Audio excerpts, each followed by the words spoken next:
वंशी विभूषितकरान् नवनीरदाभात् पीताम्बरात्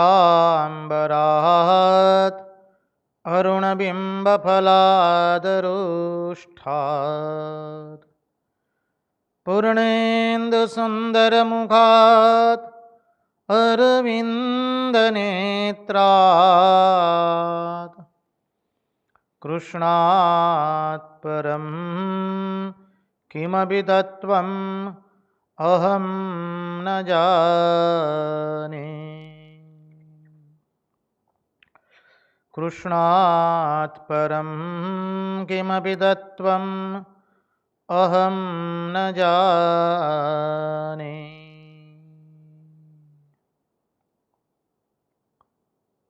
स्वस्ति श्रीगणेशाय नमः। श्रीगुरुभ्यो नमः। श्रीसरस्वत्यै नमः। विघ्नेश्वराय वरदाय सुरप्रियाय लम्बोदराय सकलाय जगद्दिताय नागाननाय श्रुतियज्ञविभुश्रिताय गौरीसुताय गणनाथ नमो नमस्ते।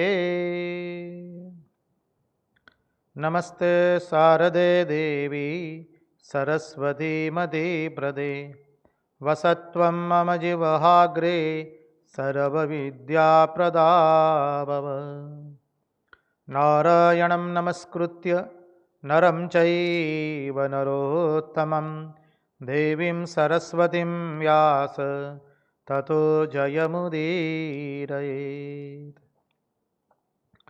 अखण्डमण्डलाकारं व्याप्तं येन चराचरं तत्पदं दर्शितं येन तस्मै श्रीगुरवे नमः। सच्चिदानन्दरूपाय विश्वोत्पत्त्यादिहेतवे तापत्रयविनाशाय श्रीकृष्णाय वयं नुमः। ॐ नमः परमहंसास्वादित चरणकमलचिन्मकरन्दाय भक्तजनमानसनिवासाय श्रीरामचन्द्राय विश्वसर्गविसर्गादि नवलक्षणलक्षितं श्रीकृष्णाख्यं वरं धाम जगद्धाम नमामि तत्। ॐ स्थापकाय च धर्मस्य सर्वधर्मस्वरूपिणे अवतारवरिष्ठाय रामकृष्णाय ते नमः। मुखं करोति वाचालं पङ्गुं लङ्घयते गिरिं यत्कृपात्महं वन्दे परमानन्दमाधवम्। कृष्ण कन्हैया लाल की जय, भक्तवत्सल भगवान की जय, वृंदावन बिहारी लाल की जय, भगवान श्री राम कृष्ण देव की जय, भागवत भगवान की जय, भागवत भक्त भगवान की जय। ओम नमो भगवते वासुदेवाय। नारायण नारायण नारायण नारायण। सर्वप्रथम हम पूज्यपाद आदि भवानंद जी महाराज जी के चरणों में हमारे सश्रद्धेय प्रणाम निवेदित करते हैं। तत्पश्चात रामकृष्ण आश्रम राजकोट के अध्यक्ष पूज्यपाद स्वामी निखिलेश्वरानंद जी महाराज जी के चरणों में हमारे सश्रद्धेय प्रणाम निवेदित करते हैं। उपस्थित पूज्यपाद प्रभु सेवानंद जी महाराज एवं अन्यान्य सभी सन्यासी महात्माओं एवं विरक्तों के चरणों में हमारे सश्रद्धेय प्रणाम निवेदित करते हैं। और इस दृश्य श्राव्य माध्यम से जो कोई भी इस भागवत रसामृत का रसपान कर रहा है, उन सब के हृदय में निवासित उस अनंत अखंड अविनाशी परब्रह्म परमात्मा को मुहुर मुहुर वंदन करके आइए हम भागवत रसामृत में अवगाहन करें। यस्वानुभावमखिल श्रुतिसारमेकम् अध्यात्मदीपमतितीर्षतां तमोन्दम् संसारिणां करुणयाः पुराणगुह्यं तं व्याससूनुमुपयामि गुरुं मुनीनां तं व्याससूनुमुपयामि गुरुं मुनीनाम्। कृष्णाय वासुदेवाय हरये परमात्मने प्रणतक्लेशनाशाय गोविन्दाय नमो नमः। भक्तभावनारूपतु दरे रूप अनेक सर्वरूप तुजना प्रभु आदिअन्त तू एक। निराकार साकार तू निर्गुण सगुण गुणेश निराधार आधार तू सर्वाधार गणेश। नारायण नारायण नारायण नारायण।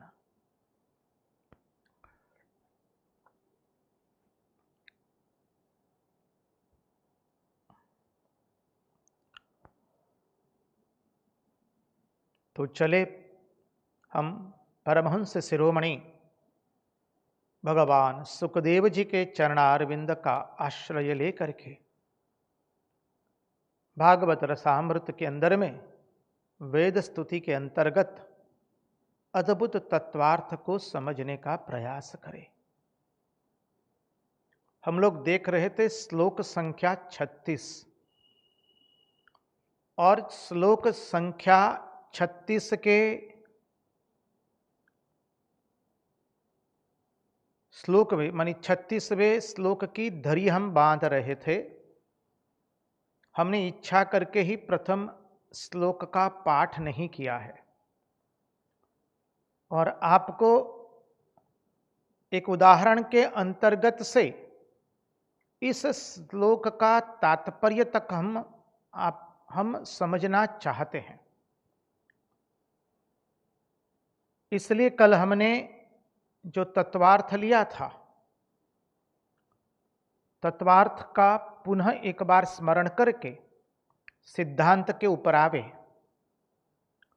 तो उदाहरण था, रज्जु के भीतर में हम सर्प देखते हैं, हमारा वेदांत का सुप्रसिद्ध उदाहरण। अब रज्जु सत्य है, हम उसमें भ्रम के कारण सर्प को देख रहे हैं। मूलतः भाषा के रूप में देखें तो भासित हो रहा है, परंतु उस भासित का यहाँ पर प्रसंग के अनुसार हम शब्द प्रयोग कर सकते हैं। देख रहे हैं, प्रतीत हो रहा है। भासित हो रहा है, देख रहे हैं, प्रतीत हो रहा है। अब देखिए, रज्जु में जो सर्प प्रतीत हो रहा है, दिख रहा है, क्यों दिख रहा है? रज्जु तो सत्य है। रज्जु तीनों काल में मिथ्या नहीं है। अब रज्जु के अंदर में हम सर्प को देख रहे हैं। ये कैसे हुआ? तो हमने कल देखा था, सत्य के साथ अज्ञान जुड़ गया।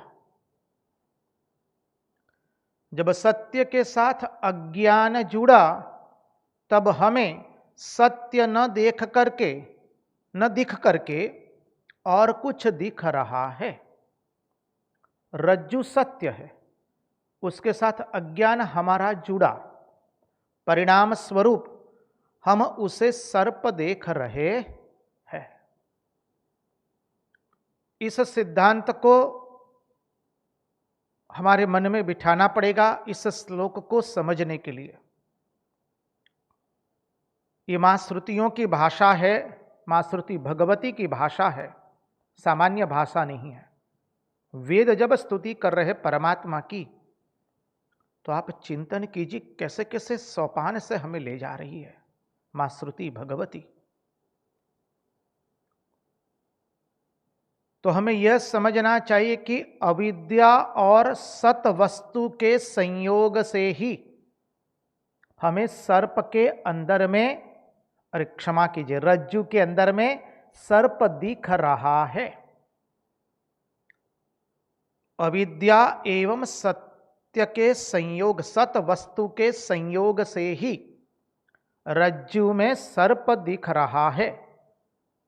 ठीक उसी तरह से आप संगति लगा दीजिए, इस ईश्वर के अंदर में हमको ये जो प्रपंच दिख रहा है केवल वही ईश्वर। उसके अंदर में जो नानात्व दिख रहा है वो क्या है? सत्य के साथ अविद्या के संयोग से ही हमारे लिए ये जगत की उत्पत्ति हुई है। अर्थात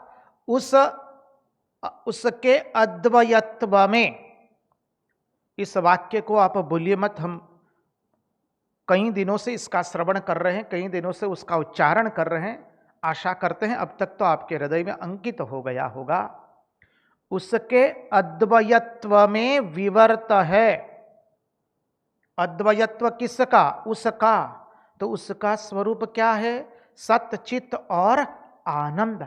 वो तीन अलग अलग नहीं है, तीन एक ही है। इसलिए हमने कहा उसके अद्वयत्व में। और विवर्त है, विवर्त है अर्थात कुछ हुआ ही नहीं है। वो ना बना है ना कुछ हुआ है, लेकिन हमको दिख रहा है अविद्या के कारण। तो वो सत्य है, सतचित और आनंद सत स्वरूप है अर्थात अविनाशी है। पूर्व में था, वर्तमान में है और भविष्य में रहेगा। अब इस चिंतन से थोड़ा एक कदम आगे चिंतन लाए। अरे पूर्व में था, वर्तमान में है, भविष्य में रहेगा। अरे वहां तो कोई काल है ही नहीं, फिर कहां से हम कह सकते हैं कि पूर्व में था, वर्तमान में है, भविष्य में रहेगा? चिंतन को थोड़ा और गूढ़ार्थ में आगे ले जाना है जी। वहां तो काल परिच्छिन्न नहीं है, वो देश परिच्छिन्न नहीं है। 31वें श्लोक में देख चुके हैं ये सिद्धांत। वो काल परिच्छिन्न नहीं है, देश परिच्छिन्न नहीं है, वस्तु परिच्छिन्न नहीं है, वो अपरिच्छिन्न है। शब्द प्रयोग किया है भागवत के प्रथम श्लोक में। वो कैसा है? अनुगत है, अनुवृत्त है, अनुस्यूत है। तो उसमें तो काल का कोई भेद ही नहीं है, इसलिए वो सत है। फिर क्या है? ज्ञान स्वरूप है। अभी तक हम देखे हैं भाई, सत की जड़ता को काटने के लिए कहा हमने कि वो ज्ञान स्वरूप है, और ज्ञान की क्षणिकता को काटने के लिए कहा कि वो सत स्वरूप है। ज्ञान की क्षणिकता क्या? अधिकांश, अब देखिए, ये हम लोग चिंतन कर रहे हैं देश काल वस्तु के अंदर में रह करके, देश काल निमित्त में रह करके। इसलिए हमारे लिए ज्ञान कैसा है? बोले पहले हमको इसका ज्ञान था, अब ज्ञान नहीं है। हमारी तो ज्ञान की कितनी कितनी भ्रमणाएं हमारे मन में है। ज्ञान कभी ऐसा नहीं होता है कि कोई एक काल में था और एक कोई काल में नहीं रहेगा। उसे ज्ञान कहते ही नहीं है। ज्ञान तो सर्व माने ज्ञान कभी खत्म नहीं हो सकता है, ज्ञान ही ज्ञान है केवल। आप कहेंगे पहले अज्ञान था अब हमको ज्ञान हुआ, तो पहले अज्ञान था और अब ज्ञान हुआ, वो पहले अज्ञान था वो ज्ञान भी कैसे हुआ जी? तर्क की कसौटी पर चढ़ाइए अपने सिद्धांत को, अपने चिंतन को। तो पहले ज्ञान नहीं था अब ज्ञान हुआ, ये ज्ञान भी किसको होता है? जब ज्ञान है तभी तो होता है। तो ज्ञान का कभी लोप होता नहीं है। और हमने इसके गुणार्थ के अंदर में श्लोक में दिखा था, वेद स्तुति के अंतर्गत, जब भगवान महाप्रलय में सबको लेकर के अपने भीतर में शयन करते हैं, सब कुछ सदैव सौम्य इदमग्र आसित एकमेवा द्वितीयम, वो जो अवस्था होती है तब भगवान को बाद में क्रीड़ा करने की इच्छा हुई है। क्रीड़ा वो करते हैं, मरते हैं हम।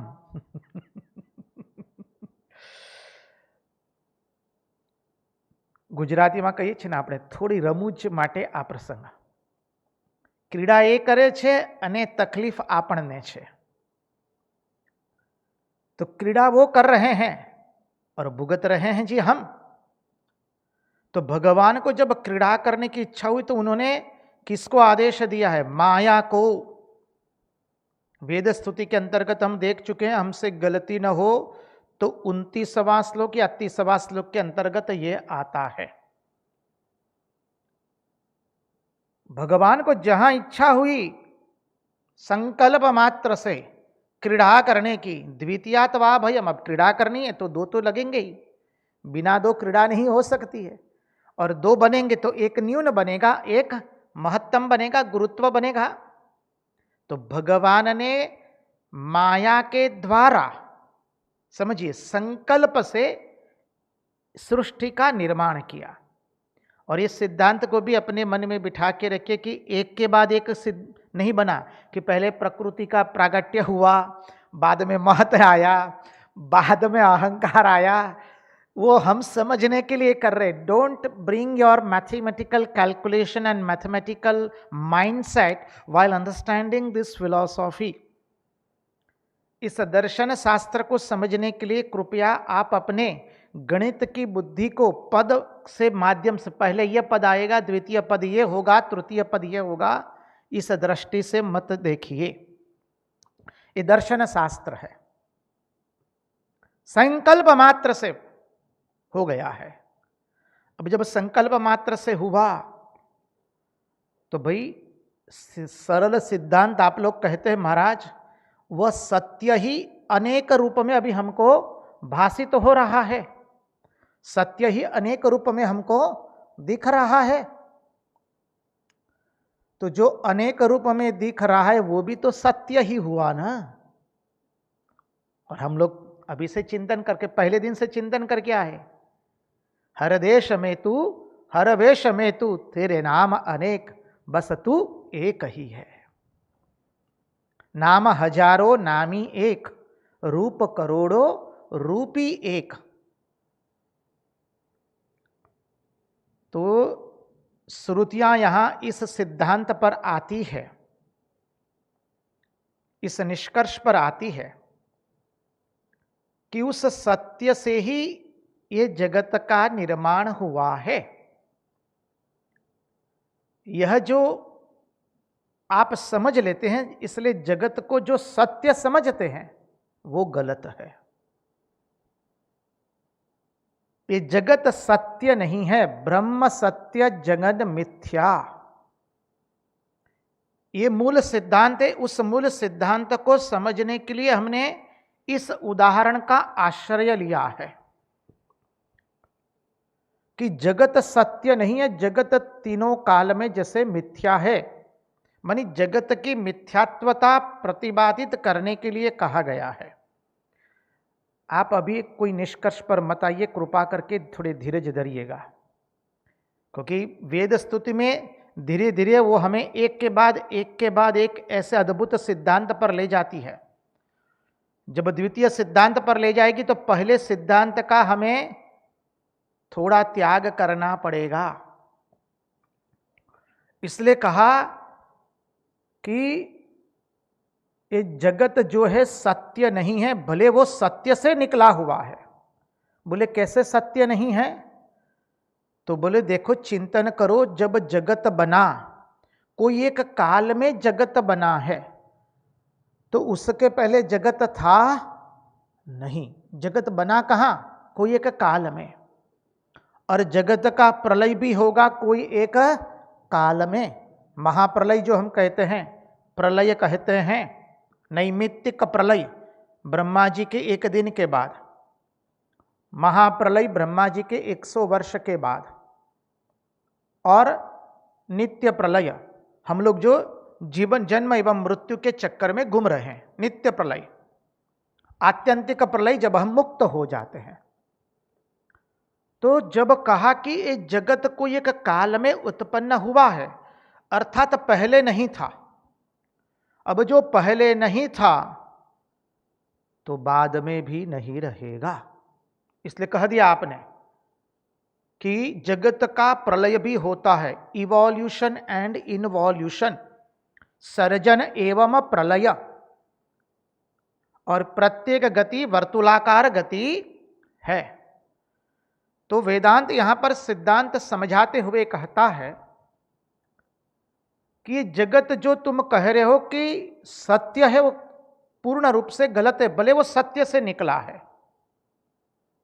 जगत कभी सत्य नहीं हो सकता है, क्योंकि कोई एक काल में प्रकट हुआ है। और ये प्रकट क्यों हुआ है समझिए। अभी हमने जो सिद्धांत देखा, सत एवं अविद्या के संयोग के कारण जगत हमें दिख रहा है, भाषित हो रहा है, प्रतीत हो रहा है। सत के साथ अविद्या मिल चुकी है। रज्जु ही सत है, सर्प सत्य नहीं है। उसी तरह से ये ब्रह्म ही सत्य है, परमात्मा ही सत्य है, भगवान ही सत्य है। ब्रह्मेति परमात्मेति भगवान इति शब्दयते। तो ब्रह्म कहिए, भगवान कहिए, परमात्मा कहिए, एक ही बात है। तो ब्रह्म ही सत्य है, उसमें अविद्या के संयोग के कारण हमें ये प्रपंच नानात्व दिख रहा है। नानात्व कतय है नहीं। सिद्धांत का ध्यान से श्रवण किया जाए, हमारा निवेदन रहेगा। यह समझना चाहिए कि अविद्या और सत वस्तु के संयोग से ही जगत की उत्पत्ति होती है। उस सत्य, परमात्मा सत्य है, ब्रह्म सत्य, उस समय अविद्या के कारण हमें ये जगत दिखा। जैसे रज्जु के अंदर में अविद्या के कारण सर्प दिखा। इसलिए जैसे रज्जु में प्रतीत होने वाला सर्प मिथ्या है, वैसे ही इस सत वस्तु में अविद्या के संयोग से प्रतीत होने वाला यह नाम रूपात्मक प्रपंच, ये नानात्व दिखने वाला प्रपंच सर्वतो भावेन मिथ्या है।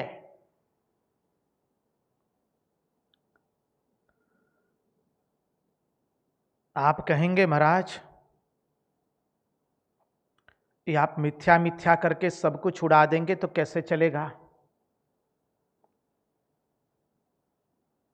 ये सब मिथ्या आप कहते हैं तो फिर अभी जो हम श्रवण कर रहे हैं वो भी तो मिथ्या हो गया। अवतार की अवतारत्व क्या क्या मिथ्या है क्या? अनेकों प्रश्न आते हैं। उस प्रश्न का बहुत सुंदर निराकरण है, ये वेद स्तुति है। सभी सिद्धांतों को अपने मन में बिठा करके इसका चिंतन करना है। यहां पर आप अपने आप को कुछ भ्रमित मत कीजिए कि कंफ्यूज हो रहे। आप लोग अंग्रेजी में शब्द प्रयोग करते हैं, no Swami ji we are getting confuse, there is nothing to confuse. It's a very very straight. यहाँ पर उलझने की कोई चीज ही नहीं है।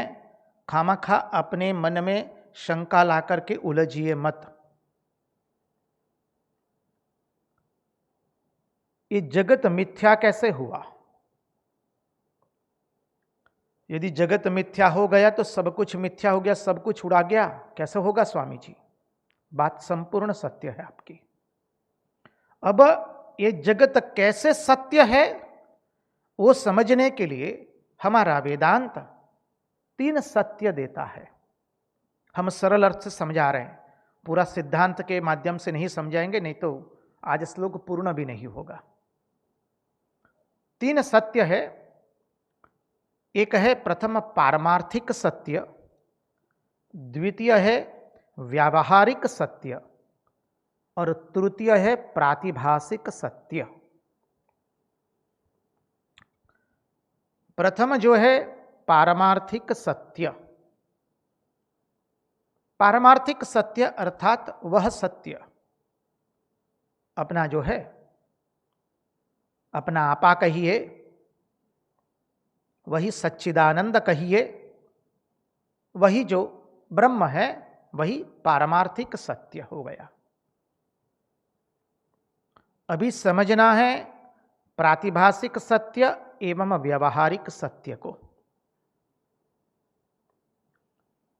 2 प्रकार की सृष्टि है। सरल अर्थ से समझने के लिए इस शब्दों का प्रयोग हम कर रहे हैं जी। एक ईश्वर की बनाई हुई सृष्टि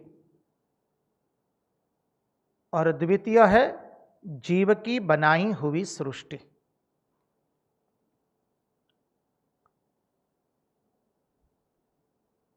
जो ईश्वर की बनाई हुई सृष्टि है उसको हम व्यावहारिक सत्य कह सकते हैं, कह सकते हैं अर्थात कहते हैं।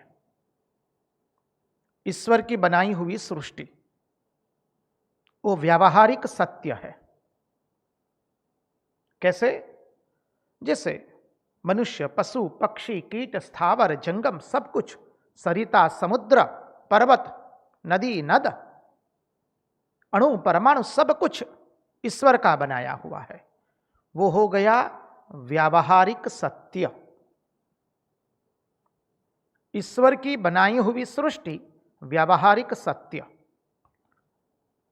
और तृतीय है प्रातिभासिक सत्य। जो सृष्टि जीव ने बनाई है वो है प्रातिभासिक सत्य।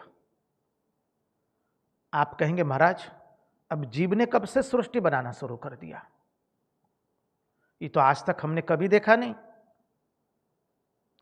हम कहते तनि धीरज धरिए, मैं और आप और हम सब लोग अपनी अपनी सृष्टि बनाते हैं जी। कहाँ? जब रात्रि में या मध्याह्न में शयन कक्ष में जाकर के आप अपने पर्यंक पर सो जाते हैं, तब क्या देखते हैं? सपना तो देखते ना कभी कभी। तो सपने में जो सृष्टि का आपने निर्माण किया वो क्या है? वो प्रातिभासिक सत्य है। समझिए, सर्व स्वप्न में हमने प्रातिभासिक सत्य का निर्माण किया है। स्वप्न में देखा, अनेक देशों में भ्रमण करके आए हैं, अनेकों जगह हम आनंद प्रमोद कर रहे हैं, या कोई पदवान व्यक्ति हो गई है, प्रतिष्ठित व्यक्ति हो गए हैं, या तो कोई भयानक देखता है, कोई दुखपूर्ण देखता है, कोई आनंदपूर्ण स्वप्न देखता है। तो वो जो स्वप्न देखा है वो प्रातिभासिक सत्य है। हमने वो सृष्टि का निर्माण किया, इसलिए आया जीव के द्वारा निर्मित सृष्टि। जब आंख खोली तो पाया कहां? अपने आप को कहां पाए? पर्यंक पर। अरे कहीं लोग तो पर्यंक के किनारे तक आ जाते हैं, बोले अब गिर जाएंगे। देखिए, ये प्रातिभासिक सत्य हुआ। और प्रातिभासिक सत्य को समझने के लिए प्रयास करें तो हमारा ये रज्जु एवं सर्प का उदाहरण देखना है। रज्जु के अंदर में हमने जो सर्प देखा, रज्जु में सर्प देखा, वो क्या हो गया? वो प्रातिभासिक सत्य है। सत्य के अंदर में अज्ञान का संयोग हुआ, अविद्या और सत्य के संयोग से जो दिखाई दिया, समझिए, रज्जु में सर्प दिखा, वो प्रातिभासिक सत्य है। उसी तरह से ये परमात्मा के अंदर में हम जो सृष्टि देख रहे हैं, बस वो क्या होगा? आप कहेंगे महाराज परमात्मा सत्य हो गया 1 नंबर का, और ये जो जगत सत्य हुआ वो 2 नंबर का। बस तो उसको व्यावहारिक सत्य ले लीजिए, और कुछ नहीं है। ये सत्य तभी हो सकता है जब व्यावहारिक सत्य की दृष्टि से देखेंगे। इसलिए मां श्रुति यहां पर कहती है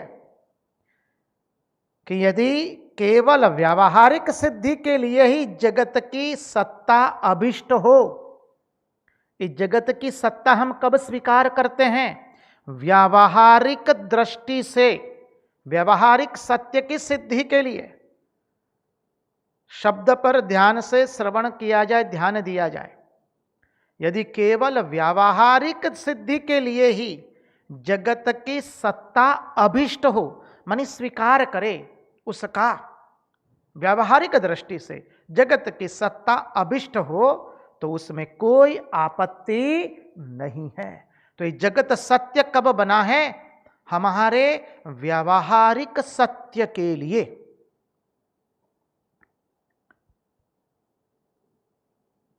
तो पारमार्थिक सत्य, व्यावहारिक सत्य और प्रातिभासिक सत्य। क्योंकि जो सिद्धांत हमने देखा कि भाई ये जगत सत्य नहीं है, इसलिए श्रुतियां अभी अपनी स्तुति के अंत में आ रही है। इसलिए सर्वोच्च सिद्धांतों को यहां प्रकट करते हुए कहती है कि जगत तीनों काल में सत्य नहीं है। किस दृष्टि से उसका यहां पर वर्णन किया कि उस सत्य के अंदर में जब अविद्या का संयोग हुआ, परिणाम स्वरूप तुम्हें वो सत्य दिखा है। अब वो उसको सत्य मानना है तो तुम कौन सी दृष्टि से मान सकते हो? व्यावहारिक सत्य से, व्यावहारिक दृष्टि से। केवल व्यावहारिक सिद्धि के लिए ही जगत की सत्यता अभिष्ट हो तो उसमें कोई आपत्ति नहीं है, कोई आपत्ति नहीं है उसमें। वह पारमार्थिक सत्य न होकर केवल व्यावहारिक सत्य है। सिद्धांत को समझिए, ये जगत जो है पारमार्थिक सत्य नहीं है, ये व्यावहारिक सत्य है। आगे भी श्लोक में देखिए, इसलिए मां श्रुति भगवती कितने कितने श्लोकों में कितने कितने सिद्धांतों को अपने मन में बिठा करके हम इसका श्रवण कर रहे हैं। ऐसा नहीं है कि एक श्लोकों को समझ लिया तो बाकी के श्लोक समझ में आ जाएंगे ना। एक एक सोपान में एक एक सिद्धांत प्रकट कर रही है मां श्रुति भगवती। इसलिए कहा, क्या कहती है कि जैसे सृष्टि से मिट्टी से, क्षमा कीजिए, जैसे मिट्टी से बना हुआ घट मिट्टी ही होता है, मृत्तिका से बना हुआ घट मृत्तिका ही है, वैसे ही सत्य से बना हुआ जगत सत्य ही है। तो श्रुति कहती है जी ना, सत्य से बना हुआ जगत सत्य नहीं है। बोले यह बात जो है आपकी वो युक्ति संगत नहीं है। कैसे युक्ति संगत नहीं है? तो मां श्रुति भगवती कहती है क्योंकि कारण और कार्य का निर्देश ही उनके भेद का निदर्शक है। कारण और कार्य का भेद, कार्य कारण सिद्धांत को अपने मन में लाइए। मृत्तिका कारण है, घट है कार्य।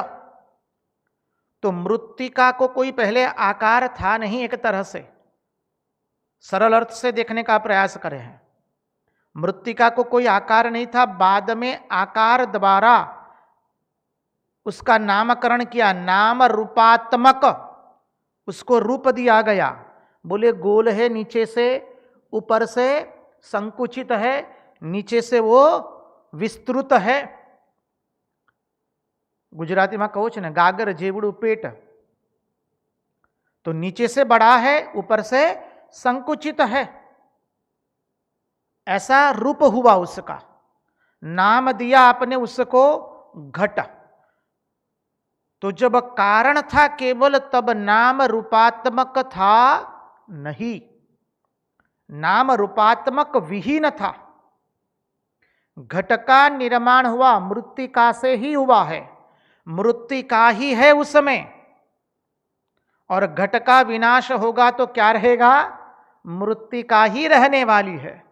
लेकिन उसको हमने नाम रूपात्मक सृष्टि में ला दिया, अर्थात कार्य एवं कारण में ला दिया। तो जब कार्य कारण की रचना हो गई तो क्या हो गया? जो कार्य कारण की रचना हुई वही निर्देश करता है कि वहां भेद का द्योतक है, वह भेद का द्योतक हो गया, भेद आ गया। श्लोक याद कीजिए, अब संख्या हम नंबर नहीं बता पाएंगे, वेद स्तुति का ही श्लोक, कि भगवान जो ये सृष्टि में सब जीवों को उत्पन्न करते हैं, यदि पहले से अविद्या उसमें मौजूद नहीं होती, पहले से जीवों के कर्म मौजूद नहीं होते, उपस्थित नहीं होते, तो महाप्रलय के बाद भी जो भगवान सृष्टि करते हैं तो फिर क्या हो जाता? हम सभी लोग ईश्वर हो जाते, अनादि हो जाते, अनंत हो जाते, समझिए, और नित्य हो जाते, सर्वगत हो जाते, अकर्ता एवं अभोक्ता हो जाते, तो फिर भगवान की क्रीड़ा होती नहीं। जब क्रीड़ा होती है तो क्या होता है? एक शासनकर्ता बनता है और दूसरा शासित बनता है। इसलिए भगवान ने इस कार्य कारण रूप प्रपंच के द्वारा, अर्थात माया के द्वारा या प्रकृति के आश्रय से एक कार्य कारण रूप एक प्रपंच का निर्माण किया, अर्थात भगवान ने माया से क्रीड़ा करके जगत का निर्माण किया। और हम भगवान से न्यून हैं, भगवान श्रेष्ठ है, तभी वो हमारे पर शासन कर पा रहे हैं। हम शासित है, वो शासन करता है। इसलिए कहा कि जहां कार्य और कारण का भेद आया, वह भेद ही निर्देश करता है उनके भेद का। अब आगे चले, यदि केवल भेद का निषेध करने के लिए ही ऐसा कहा जा रहा हो, अब भेद का निषेध करने के लिए कौन से भेद का? मृत्तिका एवं घट का। हम ये भाषांतर को तत्वार्थ से देख रहे हैं, अभी मूल तत्वार्थ में प्रवेश नहीं किए हैं। मूल तत्वार्थ की धरी ही यह है, इसलिए इसको समझेंगे तो तत्वार्थ को समझने में अत्यंत आसान हो जाएगा विषय। अब यहां पर भागवतकार भगवान शुकदेव जी कहते हैं, और आप भाषांतर ले लेंगे, आचार्यों की टीका लेंगे, भगवतपाद श्रीधर स्वामी की भी टीका लेंगे, वो भी हम भगवतपाद की टीका का संक्षिप्त रूप देखेंगे इस श्लोक में। तो कहा है कि यदि केवल भेद का निषेध करने के लिए ही ऐसा कहा जा रहा है कि मृत्तिका और घट, वो भेद का निषेध करने के लिए, किसका भेद? मृत्तिका का एवं घट का, वो भेद निषेध करने के लिए, मानी भेद मिटाने के लिए कहा जा रहा है तो मृत्तिका ही, लेकिन जब भेद हो गया तो उस भेद को मिटाने के लिए कहा जा रहा है। तो बोले जीना, उस दृष्टि से भी आप थोड़े गलत हो सकते हैं। अभी तर्क चलाना है ना, शास्त्र अध्ययन करने के लिए तो तर्क के बिना तो नहीं जा सकते हैं। तो कहते पिता और पुत्र का जो भेद है अब पुत्र कहां से निकला है? पिता से ही तो निकला है। अब देखिए यहां पर पुत्र मानिए आप हिंदी भाषा के स्त्रीलिंग और पुल्लिंग के रूप में मत जाइए। हाँ, संस्कृत भाषा में लिंग पुत्र कहने से नहीं होता है, वो वाक्य की रचना से पूरा लिंग बनता है। संस्कृत भाषा के अर्थ को समझना होगा। पुत्री को भी पुत्र कहा जाता है, पुत्री को भी पुत्र कहा जाता है। इसलिए यहां पर ऐसा मत समझिए पुत्र शब्द प्रयोग करें, क्योंकि बहुत कुछ संभाल करके बोलना पड़ता है ना भाई, जमाना ऐसा आ गया है। तो पिता से जो संतान हुई, पिता से जो पुत्र हुआ, तो क्या पुत्र पिता के जैसा है? यदि आप कहेंगे कि भेद मिटाने के लिए कहा, मृत्तिका का और घट का भेद मिटाने के लिए कहा, तो पिता पुत्र क्या एक है क्या? चेहरा थोड़ा बहुत मिलता होता है क्या, लेकिन पिता पुत्र एक नहीं हो सकते हैं। आकार तो अलग अलग है दोनों का। वैसे ही मृत्तिका से दंड बना दीजिए। सन्यासी लोग धारण करते, एक दंडी सन्यासी, त्रिदंडी सन्यासी देखा था सुभद्रा हरण के प्रसंग में। अर्जुन त्रिदंडी सन्यासी बने थे और हम लोग सब एक दंडी सन्यासी होते हैं। तो एक दंडी सन्यासी दंड को धारण करता है। वो दंड उदाहरण के रूप में ले लीजिए, वो मृत्तिका से ही बना है। तो क्या मृत्तिका और दंड एक है? जीना तर्क से जा रहे हैं। तो कहते कार्य कारण का भाव होने पर भी ये दोनों एक दूसरे से भिन्न है। दंड बना, घट बना, पिता से पुत्र हुआ, उसमें कार्य कारण है। पिता कारण है, पुत्र कार्य है। मृत्तिका कारण है, दंड कार्य है। मृत्तिका कारण है, घट कार्य है। इसमें कार्य कारण भाव होने से ही वो एक दूसरे से भिन्न है। जहां कार्य कारण आया कि एक दूसरे की भिन्नता द्योतक हो जाती है। इसलिए कहा भागवतकार ने कि कार्य कारण की एकता सर्वत्र एक जैसी होती नहीं है। और उस दृष्टि, इस सिद्धांत को समझाने के लिए हमने पूरा पहले ही आपको और हम सब ने मिल करके ये उदाहरण का श्रवण किया कि जैसे सर्प में हमें रज्जु दिखाई दे रहा है। सर्प को यदि, क्षमा कीजिए, रज्जु में सर्प दिखाई दे रहा है। अब रज्जु को उपादान कारण ले ले तो रज्जु में जो सर्प दिख रहा है वो कैसे दिख रहा है? सत्य के साथ अविद्या का संयोग हो गया। यदि केवल उपादान कारण लिया जाए तो भी कहीं कहीं कार्य की असत्यता प्रमाणित हो जाती है। कैसे? बोले जैसे रज्जु में सर्प दिख रहा है, रज्जु को उपादान कारण हमने ले लिया तो उसमें दिखने वाला सर्प अप्रमाणित हो गया। उदाहरण से हमने देख लिया। बस उसी तरह से यह ब्रह्म व्यावहारिक जगत में माने हुए काल की दृष्टि से अनादि है। सिद्धांत है ये जो भ्रम है कि मृत्तिका और घट का जो भेद है वो व्यावहारिक जगत में, ये व्यावहारिक जगत का, उसमें काल की दृष्टि से अनादि है। काल है और वे काल तो अनादि है, क्योंकि भगवान ने स्वयं कह दिया मैं जब अनादि हूं तो जगत भी अनादि है। एक तरह से 9वें अध्याय में आता है गीता के अंदर में। अब उस सिद्धांत में नहीं जाएंगे, इसको केवल एक अपने मन में इसको अंकित कीजिए। ये जो भ्रम है व्यावहारिक जगत में माने हुए काल की दृष्टि से अनादि है। ये पारमार्थिक सत्य न होकर के केवल व्यवहारिक सत्य है। ये जगत जो है वो कैसा सत्य है? व्यावहारिक सत्य, जो अभी हमने देखा, पारमार्थिक सत्य, व्यावहारिक सत्य एवं प्रातिभासिक सत्य। तो ये जो व्यावहारिक सत्य है, यह ब्रह्म व्यावहारिक जगत में माने हुए काल की दृष्टि से अनादि है। अनादि क्यों है? बोले मालूम नहीं है कब से हमको यह अविद्या आई, सत्य के साथ अविद्या का संयोग कब हुआ और कब से हम ये नानात्व देख रहे हैं, हमको मालूम नहीं है। इसलिए अनादि शब्द का प्रयोग किया गया है।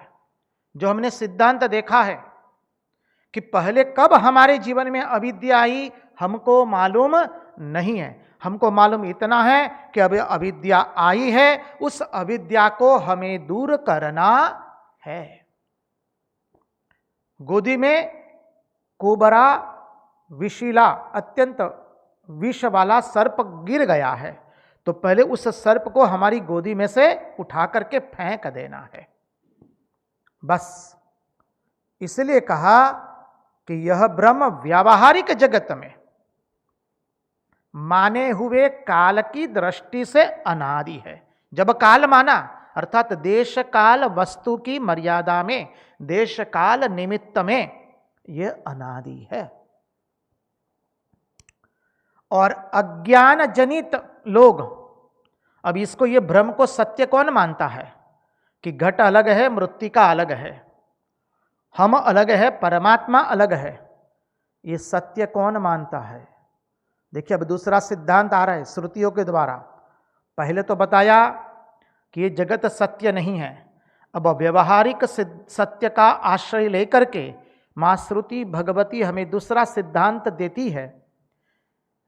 अज्ञान जनित लोग बिना विचार किए पूर्व के भ्रम से प्रेरित हो करके, जो भ्रम हमारे में है पूर्व जन्म से, अनेकों जन्म से, करोड़ों जन्म से,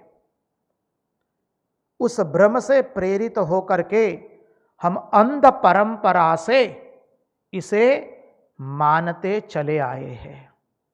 बस ये भ्रम हमारे में कब से आया? पूर्व परंपरा से, अज्ञान जनित, अज्ञानता के कारण। कोई हमने विचार ही नहीं किया कि जगत सत्य कैसे हुआ, क्योंकि कोई एक काल में वो उत्पन्न हुआ है, तो उसका नाश कोई एक काल में होगा।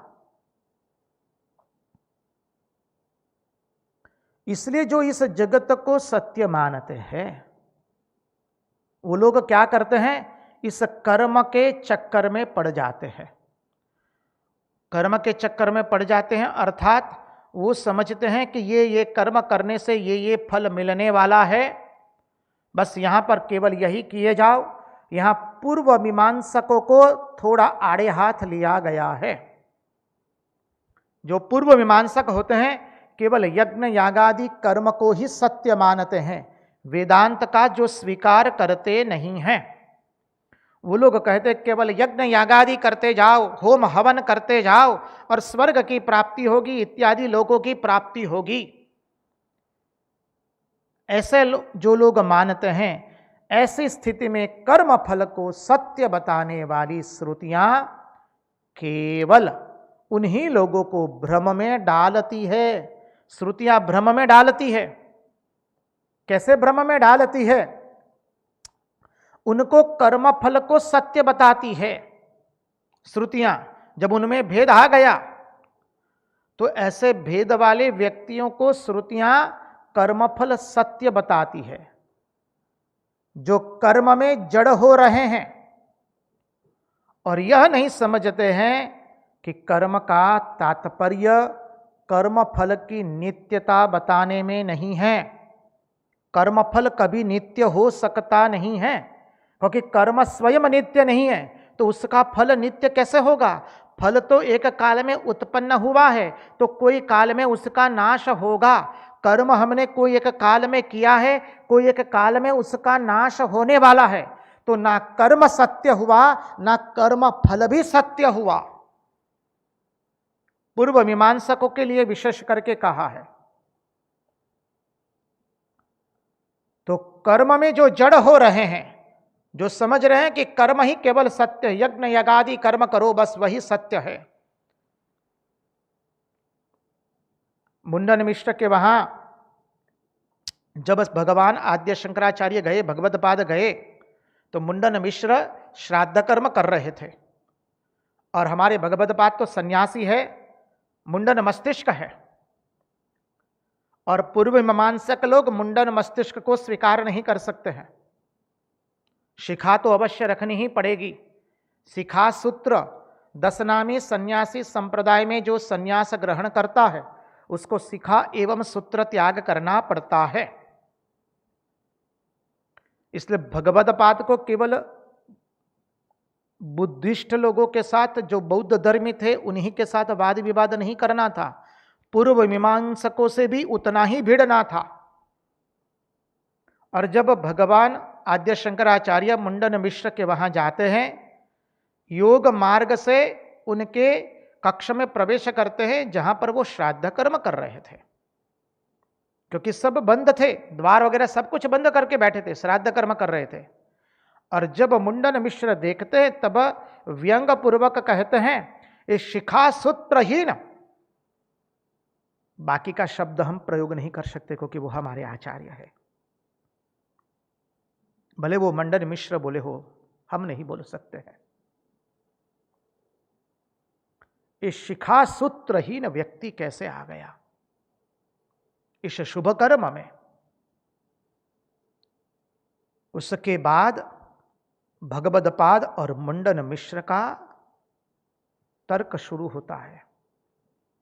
और आप सब लोग जानते हैं मुंडन मिश्र का पराजय होगा। उनकी भार्या को भी शास्त्रार्थ में पराजय होना पड़ा। तो ऐसे जो पूर्व मीमांसकवादी है, जो वेदांत का स्वीकार नहीं करते हैं, केवल यज्ञ यागादि को ही सर्वश्रेष्ठ मानते हैं, उनके बारे में श्रुतियां भी कह रही है। क्या कहती है? कि जो कर्म में जड़ हो रहे हैं और जो कर्म फल को ही सत्य मान लेते हैं, तो उनका यहां श्रुतियों का तात्पर्य कर्मफल की नित्यता बताने के लिए नहीं है। अब बस श्रुतियां देखिए, वेद के भाग है, हमने देखे हैं, संहिता, मंत्र, आरण्यक एवं उपनिषद। कोई कोई केवल संहिता भाग को ही स्वीकार करते हैं। और आपको दिखाई देगा कि वेद पूरा ग्रंथ जो है इतने छोटे आकार में उपलब्ध हो जाता है और कहते हैं कि ये पूरा वेद है। जीना समझना होगा, वेद इतना अल्प नहीं है।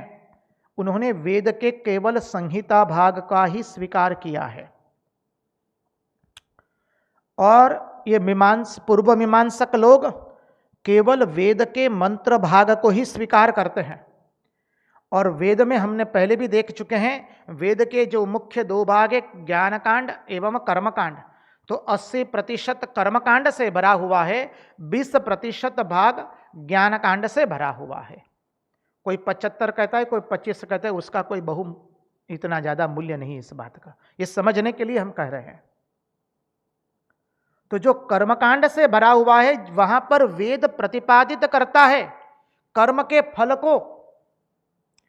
इसलिए ये पूर्व मीमांसक लोग कहते, देखिए वेद में कहा है कि कर्मों का फल नित्य है, तो उनकी उस धारणा को यहां मां श्रुति भगवती वेद भगवान स्वयं तोड़ रहे हैं। इस श्लोक जैसा वैसा मत समझिए, अनेकों सिद्धांत इसमें निहित है। गुढ़ार्थ से और देखने बैठेंगे ना तो दिन पर दिन निकल जाएंगे। यहां पर कह रहे हैं कि जो कर्म में जड़ हो रहे हैं और कर्म फल को ही नित्य मानते हैं, कर्म में जड़ होकर के यह नहीं समझते हैं कि इनका तात्पर्य कर्म फल की नित्यता बतलाने में नहीं है। अर्थात किसका तात्पर्य? मां श्रुति भगवती का, वेद का तात्पर्य कर्म फल की नित्यता बतलाने में कतई नहीं है, बल्कि उस कर्मों की प्रशंसा करके, उन कर्म फलों की प्रशंसा करके, फल की प्रशंसा करके मनुष्य को शुभ कर्म में प्रवृत्त करना, यही श्रुतियों का तात्पर्य है। मनुष्य को कर्म में जोड़ना वह मां श्रुति भगवती का तात्पर्य नहीं है, लेकिन कर्म फल को बता करके कर्म करने के लिए प्रोत्साहित करना वो उनका तात्पर्य है। और कैसे लोगों को वो प्रोत्साहित करती है? जो कर्म में जड़ हो रहे हैं। इसलिए कहा पूर्व मीमांसक, जो केवल मंत्र भाग को ही स्वीकार करते हैं, आरण्यक एवं उपनिषद का स्वीकार करते नहीं है। तो ये तो हमने इस श्लोक का भाषांतर सरल अर्थ से देखने का प्रयास किया है। अब श्लोक में जाकर के तात्पर्य देख करके तत्वार्थ देखेंगे बाकी के समय में। उससे पहले महाराज जी से नम्र निवेदन रहेगा, एक सुंदर भजन प्रस्तुत कीजिए। इतना तो करना स्वामी, इतना तो करना स्वामी, जब प्राण तन से निकले। इतना तो करना स्वामी, जब प्राण तन से निकले। गोविंद नाम लेकर, गोविंद नाम लेकर, फिर प्राण तन से निकले। इतना तो करना स्वामी, जब प्राण तन से निकले।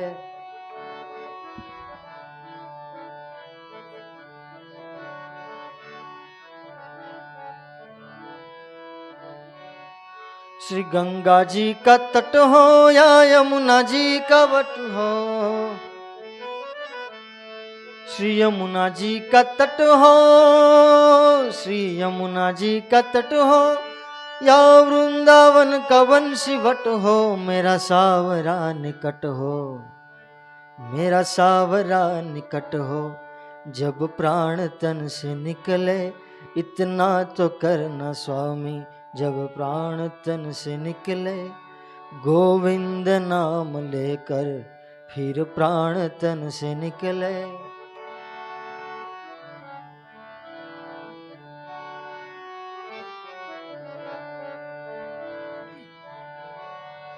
श्री वृंदावन का स्थल हो, मेरे मुख में तुलसी दल हो।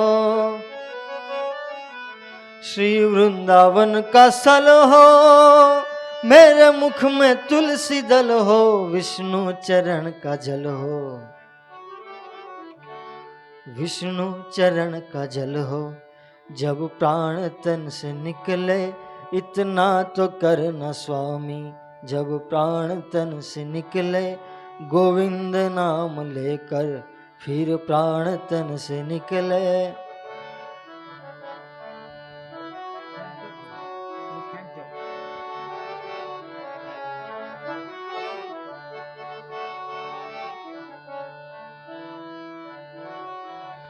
शिर आपके मुकुट हो, शिर आपके मुकुट हो, मुखड़े पे काली लट हो। शिर आपके मुकुट हो, मुखड़े पे काली लट हो। वही ध्यान मेरे घट हो, वही ध्यान मेरे घट हो, वही ध्यान मेरे घट हो, जब प्राण तन से निकले। इतना तो करना स्वामी, जब प्राण तन से निकले। गोविंद नाम लेकर, फिर प्राण तन से निकले।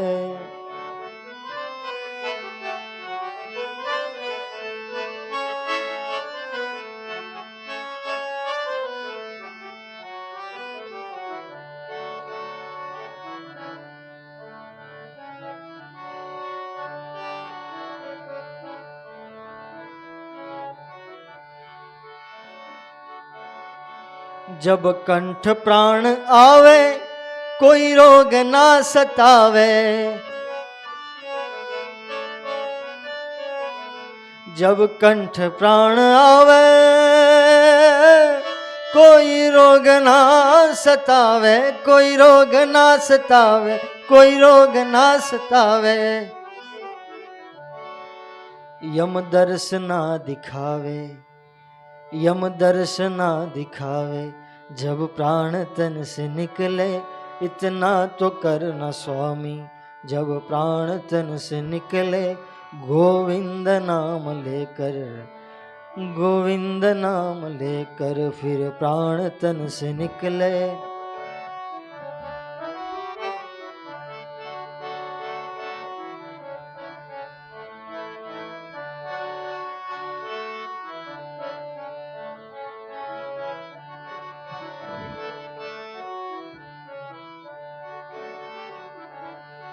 उस वक्त जल्दी आना, नहीं शाम भूल जाना। उस वक्त जल्दी आना,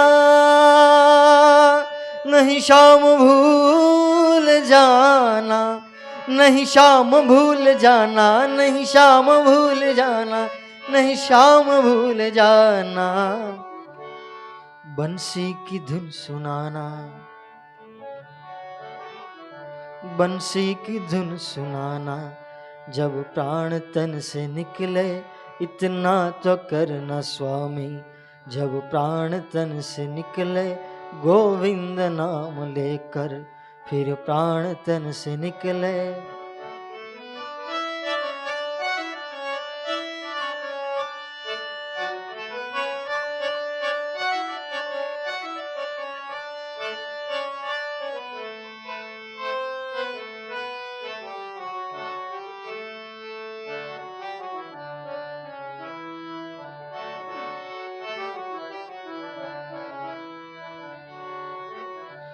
यह नेकसी अरज है, मानो तो क्या हरज है। यह नेकसी अरज है, मानो तो क्या हरज है। मानो तो क्या हरज है, मानो तो क्या हरज है। कुछ आपकी फर्ज है, कुछ आपकी फर्ज है। जब प्राण तन से निकले, इतना तो करना स्वामी। जब प्राण तन से निकले, गोविंद नाम लेकर यह प्राण तन से निकले।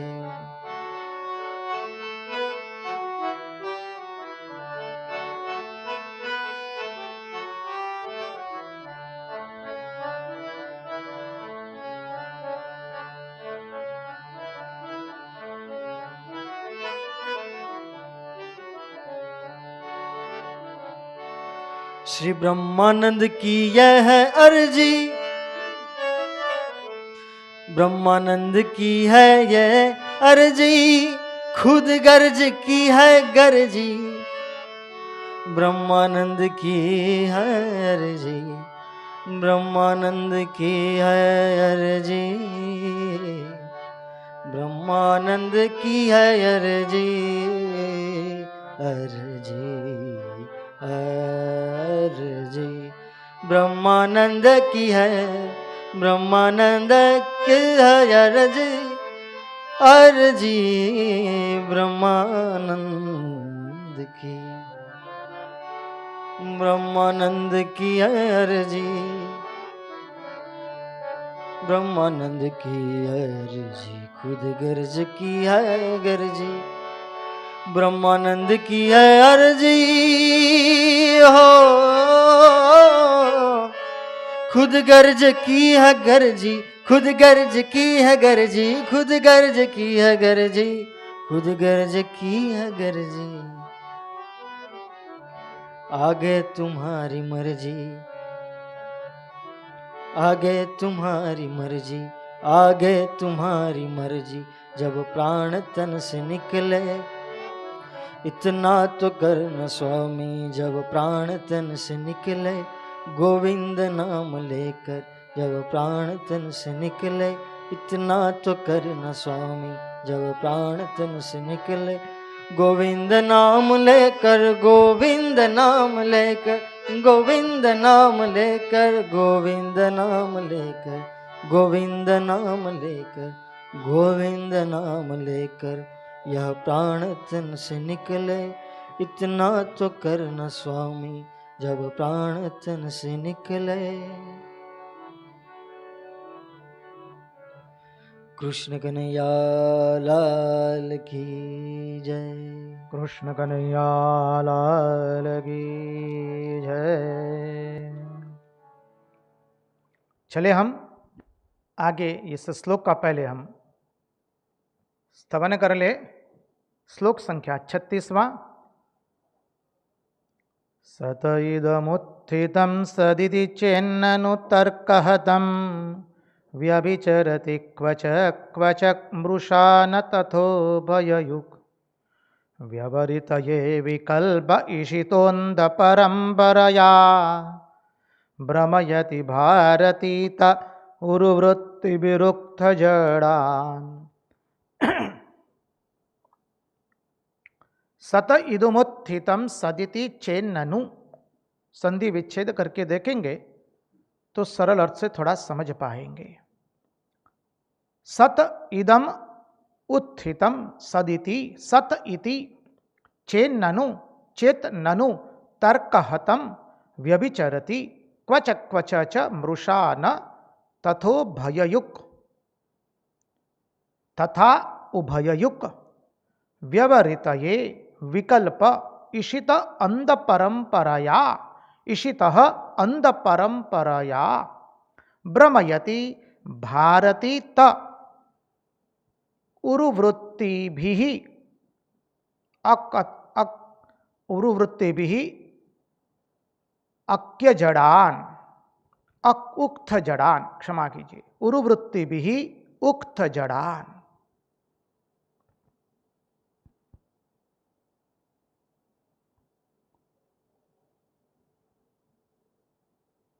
अब देखिए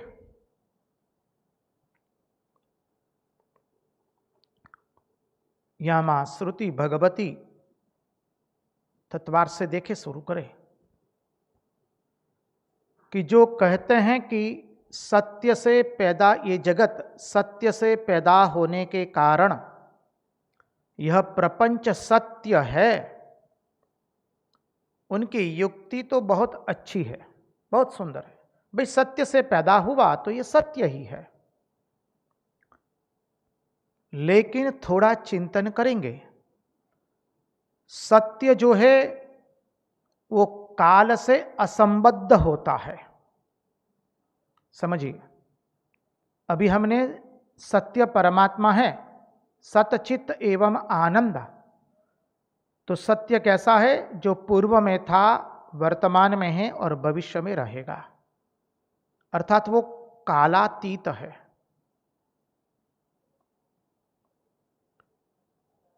तो ये जो जगत जो है उसे आपने हमने यदि सत्य कह दिया कि भाई जो सत्य से निकला वो सत्य ही हो सकता है, तो ये प्रपंच जब हमने सत्य कहा तो सत्य तो काल से असंबद्ध होता है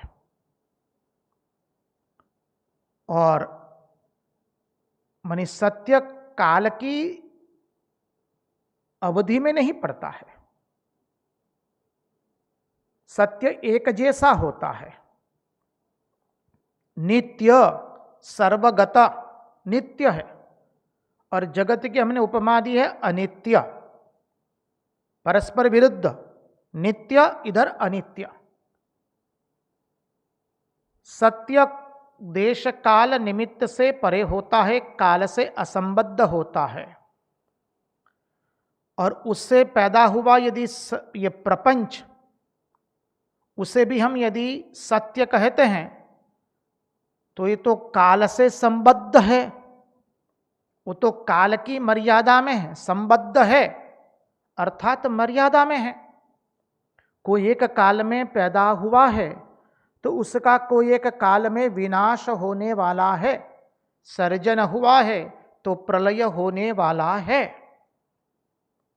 बोले इस बात पर आपका चिंतन क्यों नहीं जाता है जी? जब आप जगत को सत्य कहते हैं कि ब्रह्म सत्य है इसलिए जगत भी सत्य, तो ये जगत तो काल से असंबद्ध है, क्षमा कीजिए, जगत तो काल से संबद्ध है और जो परमात्मा है वो काल से असंबद्ध है। जो पैदा हुआ है वह पहले नहीं था और बाद में भी नहीं रहेगा। जो पैदा हुआ है, मृत्तिका से घट पैदा हुआ, तो मृत्तिका से घट पैदा हुआ तो पहले घट नहीं था, पैदा हुआ है, और कुछ काल के बाद घट का नाश हो जाएगा। रज्जु में सर्प पैदा हुआ है तो सर्प पहले नहीं था, पैदा हुआ है, अर्थात उसका प्रलय होने वाला है। श्रेष्ठ उदाहरण है घट मृत्तिका एवं घट का। तो मृत्तिका से घट का निर्माण हुआ तो पहले नहीं था, बाद में हुआ। जो बाद में हुआ है उसका विनाश भी होगा। तो ये जगत जो पैदा हुआ है, सत्य से भले पैदा हुआ हो, लेकिन पैदा हुआ है तो पहले नहीं था और बाद में भी नहीं रहेगा।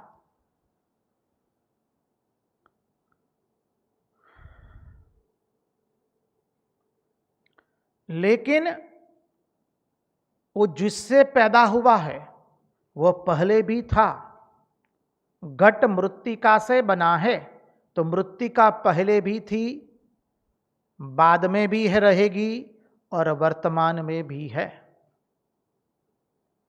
तो वैसे ब्रह्म पहले भी था, वर्तमान में भी है और भविष्य में भी रहेगा। लेकिन इस ब्रह्म से जो जगत प्रकट हुआ है, उत्पन्न हुआ है, सर्जन हुआ है, वह पहले नहीं था, बाद में नहीं रहेगा, भले वो वर्तमान में दिखाई दे रहा हो।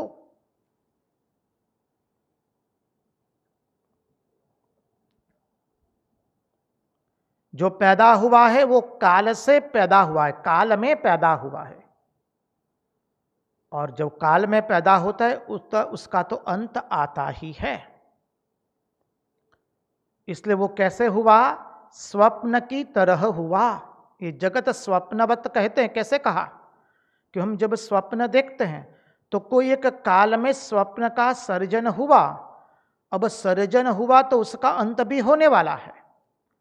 अब स्वप्न आता है कहाँ? हम हैं तभी तो स्वप्न आता है, हम में ही स्वप्न आया है, ये भी समझिए। और स्वप्न का विलय कब कहाँ होता है? हम में ही होता है। हम में ही स्वप्न का सर्जन हुआ, हम में ही स्वप्न का विस्तार हुआ, हम में ही स्वप्न का विसर्जन भी हो गया है। ठीक उसी तरह से परमात्मा में ही ये सृष्टि उत्पन्न हुई है, स्थिति है, और विनाश भी परमात्मा में ही होने वाला है।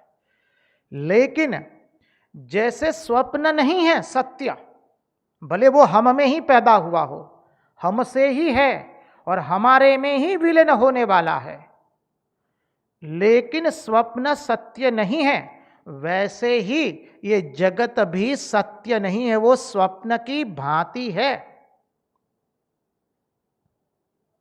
क्योंकि स्वप्न पैदा हुआ है तो उसका अंत होने वाला है। कोई एक काल में पैदा हुआ तो कोई एक काल में उसका प्रलय होगा और होगा। कारण के समान ही कार्य सत्य है, यह बात कहना बिल्कुल तर्क संगत नहीं है। कारण के समान सिद्धांत है, इसकी पुनरुक्ति करेंगे, ध्यान से श्रवण कीजिए।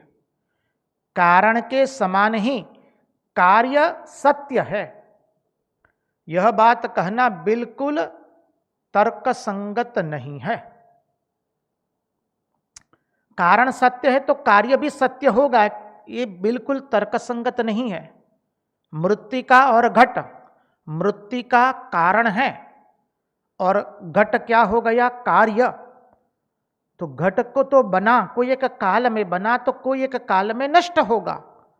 तो मृत्तिका सत्य है तो कह सकते हैं क्या कि घट सत्य है? कतई नहीं कह सकते हैं, क्योंकि कोई एक काल में उसका सर्जन हुआ है, इसलिए कोई एक काल में उसका विसर्जन होगा।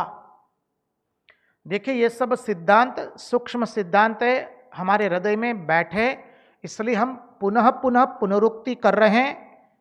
आपको लगेगा कि महाराज आगे जल्दी बढ़िए, आगे जल्दी बढ़िए। हम इसमें तनिक भी हड़बड़ाहट करने वाले नहीं हैं। कृपा करके इसका धीरज से श्रवण करेंगे तो ये सिद्धांत हृदय में बैठेगा। इस सूक्ष्म सिद्धांत पुनः पुनः श्रवण करने से, पुनः पुनः उच्चारण करने से, उद्घृत करने से हमारे मन में वो सिद्धांत बैठता है। ये श्रवण का हाथों हाथ में फल है। ये तो कारण सत्य होने से कार्य सत्य है, ये सिद्धांत बिल्कुल तर्क संगत नहीं है। मृत्यु का कारण हुआ, घट क्या हुआ? कार्य। तो घट सत्य नहीं है, क्योंकि घट कोई एक काल में निर्मित हुआ है और कोई एक काल में घट का विसर्जन होने वाला है। आप कहेंगे महाराज मान लिया मृत्यु का कारण है, घट कार्य है, तो मृत्यु का सत्य होने से घट सत्य नहीं है, माना। लेकिन घट तो मृत्तिका से ही है ना? जी हां। तो महाराज सीधा आप अंक गणित बिठा दीजिए ना, कैलकुलेशन कीजिए कि भाई मृत्तिका को आप 1 नंबर का सत्य कह दीजिए और घट को 2 नंबर का सत्य कह दीजिए। महाराज ये सीधा हिसाब लगाइए, क्या पंचायत करने की आवश्यकता है इतनी। बस दर्शन शास्त्र में यहां पर यही कहा जाता है, जो तुमने कहा कि 1 नंबर का सत्य और 2 नंबर का सत्य समझने के लिए, स्वयं के मन को समझाने के लिए, जैसे हमने कहा कि मृत्यु का 1 नंबर का सत्य और घट 2 नंबर का सत्य, बस हम भी यही कहते हैं कि कार्य जो है वो 2 नंबर का सत्य है, कारण जो है वो 1 नंबर का सत्य है। मृत्यु का 1 नंबर का सत्य, घट 2 नंबर का सत्य, तो वो परममूल कारण 1 नंबर का सत्य, ये जगत जो हो गया वो 2 नंबर का सत्य हो गया।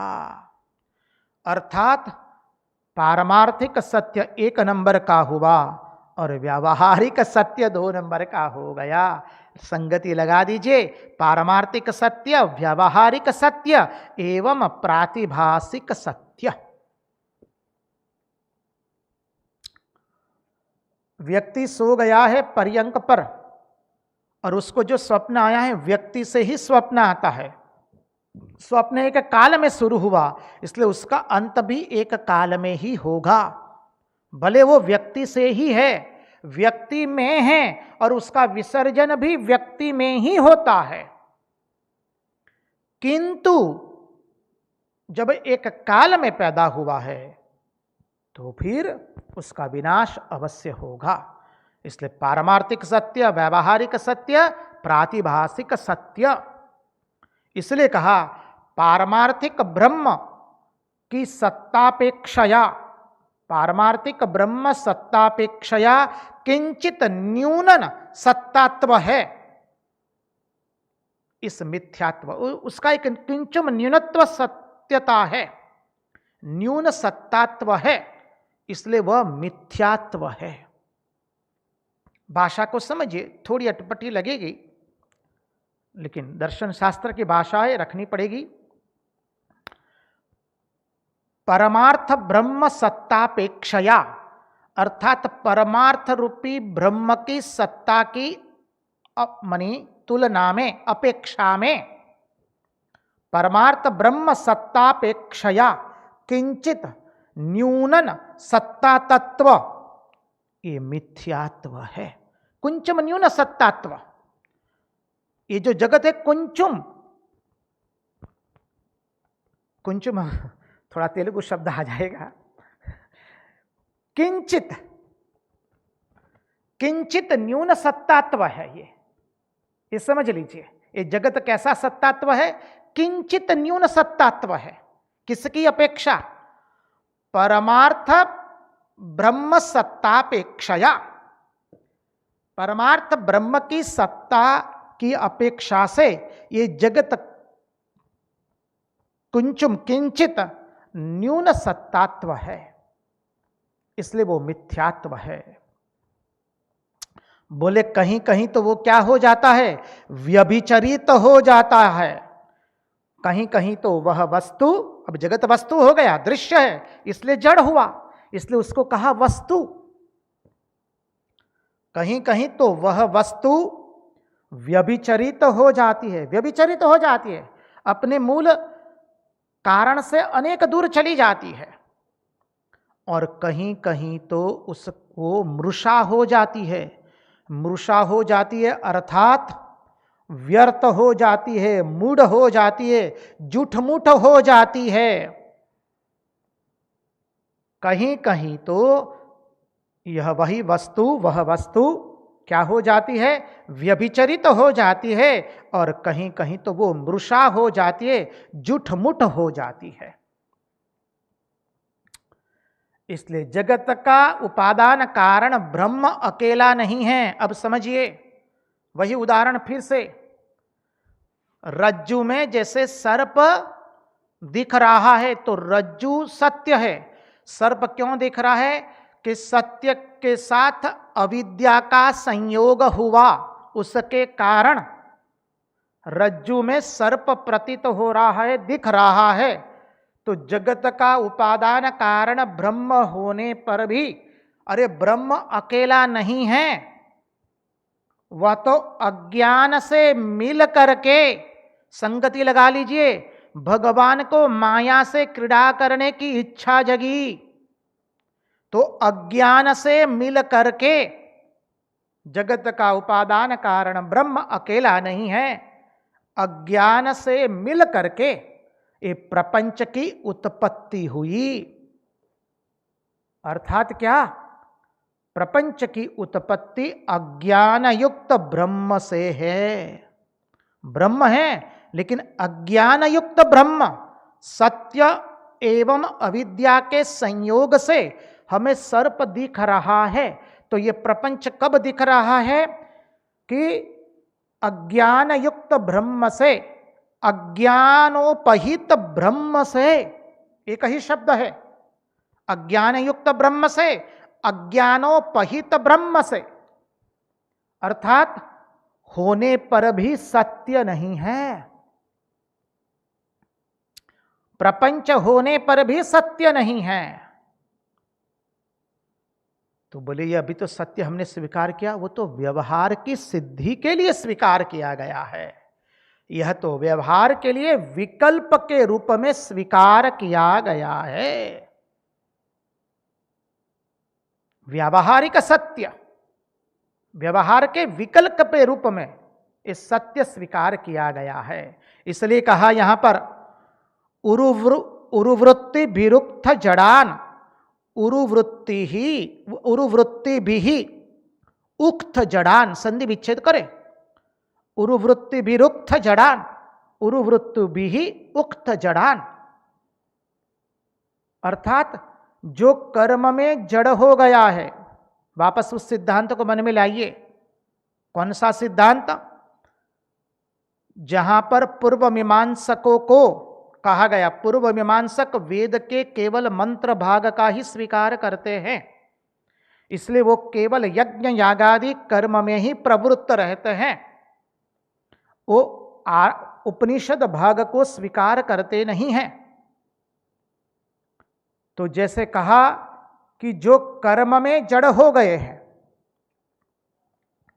जो कर्म में जड़ हो गए, उनके लिए श्रुति भगवती कर्म का उपदेश करती है। इसलिए उनको लगा, उनको उपदेश किया श्रुति भगवती ने कर्म का ही, बोले कर्म करो। कैसे उपदेश दिया?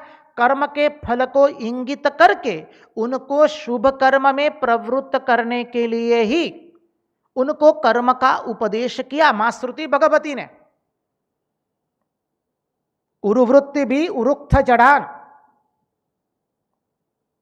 पूर्व मीमांसकों को, जिन्होंने वेद का केवल मंत्र भाग ही स्वीकार किया है।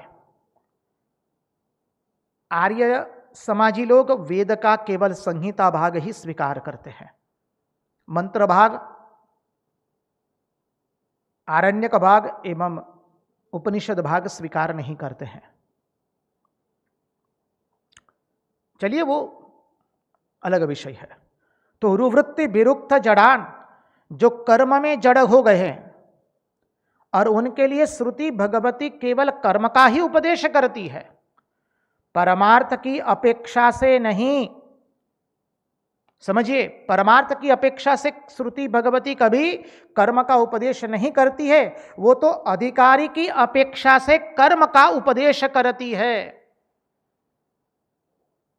इसलिए कहा कि जो अर्थी है, जिनके पास अर्थ है, विद्या है, समर्थ है, विद्वान है, शास्त्र का ज्ञान है, कर्मकांड का पूर्ण ज्ञान है, समझिए शास्त्र से अपर्युदस्त है, स्वर्ग आदि के इच्छुक है। कर्मकांडी लोगों को इच्छा होती है सुंदर यज्ञ याग आदि करके स्वर्ग की प्राप्ति करेंगे, इसलिए स्वर्ग आदि का जो इच्छुक है यज्ञ याग आदि कर सकता है, समझता है और शास्त्र से निषिद्ध भी नहीं है। हाँ? शास्त्र से कोई निषिद्ध नहीं है कर्मकांड, उनके लिए श्रुति ने कर्म करने को कहा है, अन्य लोगों के लिए नहीं। अधिकारी की अपेक्षा से श्रुति मां भगवती ने कहा कि कर्म करो तुम लोग। इसका सुंदर गुणार्थ है, वो कल देखेंगे। आज यहां पर श्रीधर स्वामी का संक्षिप्त में टीका देख करके ले ले कि श्रीधर स्वामी कहते हैं, माला में प्रतीयमान सर्प के समान सत्य स्वरूप आप से उदय होने वाली यह त्रिभुवन सृष्टि सत्य नहीं है।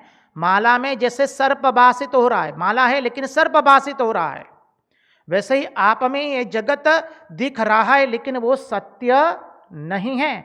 कैसे सत्य नहीं है?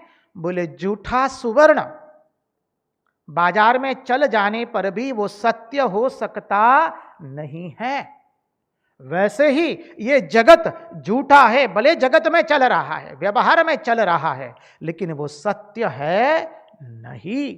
वेदों का तात्पर्य जगत की सत्यता में नहीं है, नहीं है, नहीं है। इसलिए आपको जो परम सत्य, परमानंद स्वरूप, आपका जो स्वरूप है, अद्वैत सुंदर पद है आपका, मैं उसी की वंदना करता हूं। मुझे आपके शरण में लीजिए, मैं उसी अद्वैत तत्व की वंदना करता हूं। सच्चिदानंद रूपाय विश्वोत्पत्त्यादि हेतवे तापत्रय विनाशाय श्री कृष्णाय वयं नुमः। उन्हीं की वाणी उन्हीं के चरणों में समर्पित करते हुए, भगवान से प्रार्थना करते हुए हमारे मन की मति गति रति आप में बनी रहे। कृष्ण कन्हैया लाल की जय, भक्त वत्सल भगवान की जय, सब संतन की जय, सब भक्तन की जय। ओम नमः पार्वती पतये, हर हर महादेव हर।